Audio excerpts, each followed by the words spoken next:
Thank you very much. The Honourable Taylor Marson.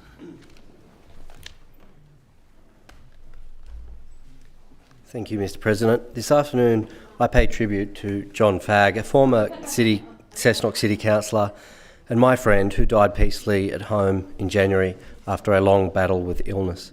John was born in Hove, England in 1947 and grew up in Glasgow. He worked for the Glasgow City Council designing street lighting. In her eulogy, his daughter Karen recalled the meticulous detail that John would go into when he purposefully designed and positioned a light post outside a church in Luss on the banks of Loch Lomond so it wouldn't ruin the bride's photos. He also had a hand in the blue lighting that illuminates the Glasgow Bridge on the River Clyde. John came to Australia in 2004 and married Karen Jackson in 2007, enjoying their early years on the northern beaches of Sydney. Together, they made a tree change and moved to the Hunter Valley, buying Burncroft Guest House in Lovedale in the heart of wine country. Together, Karen and John turned that guest house into a thriving local business. He found a sense of belonging in the Hunter where he settled, running Burncroft with Karen, meeting new friends and neighbours, joining the Liberal Party and being part of the community. In 2016, John was nominated by the Liberal Party to be the candidate in Ward C of Cessnock City Council, one of the toughest places in the state to be a Liberal, and was elected with fellow Liberals Paul Dunn and Rod Doherty. He was exactly the type of person that we want on councils, a person with a lifetime of experience, ready to give back to his town and his community.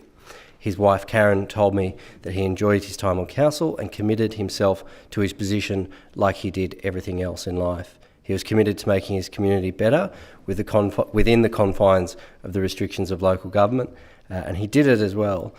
One of his fellow Liberals on council, Rod Doherty, said that he had a good knowledge for numbers and kept a keen eye on the council's finances. Due to COVID, his term was extended, along with other councillors, and he decided that he had had enough at the end of that term. Unwilling to lose his seat to Labor or an independent, his wife Karen Jackson put her hand up in his place and won the seat.